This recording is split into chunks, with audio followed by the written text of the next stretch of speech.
రాష్ట్రంలో సామాజిక ఆర్థిక విద్య ఉపాధి రాజకీయ మరియు కుల సర్వే సమగ్ర ఇంటింటి కుటుంబ సర్వే నిర్వహించాలనే ముఖ్య ఉద్దేశంతో మంత్రిమండలి ఫిబ్రవరి 4, 2024న తీసుకున్న నిర్ణయం ప్రకారం తెలంగాణ శాసనసభ ఫిబ్రవరి 16, 2024న క్రింది విధంగా తీర్మానించింది. వెనుకబడిన తరగతుల, షెడ్యూల్డ్ కులాల, షెడ్యూల్డ్ తెగల మరియు మిగతా బలహీన వర్గాలకు చెందిన ప్రజల అభ్యున్నతి నిమిత్తం వివిధ సామాజిక, ఆర్థిక, విద్యాపరమైన, ఉపాధి, రాజకీయ అవకాశాల ప్రణాళికలను రూపొందించి అమలు పరిచేలా తెలంగాణ మంత్రివర్గము 4, 2024 తేదీన చేసిన సిఫార్సు మేరకు తెలంగాణ రాష్ట్రమంతటా సామాజిక, ఆర్థిక, విద్యాపరమైన, ఉపాధి, రాజకీయ కుల సర్వే, కులగణన, ఒక సమగ్ర ఇంటింటి కుటుంబ సర్వేను చేపట్టాలని సభ ఏకగ్రీవంగా తీర్మానించింది. ప్రభుత్వం జాగ్రత్తగా పరిశీలించిన తర్వాత రాష్ట్రంలోని వెనుకబడిన తరగతులు, షెడ్యూల్డ్ కులాలు, షెడ్యూల్డ్ తరగతుల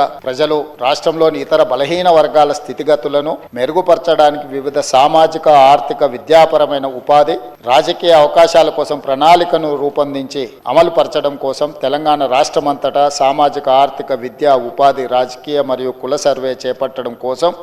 10/10/2024 తేదీన GOMS నంబర్ 18ని జారీ చేసింది.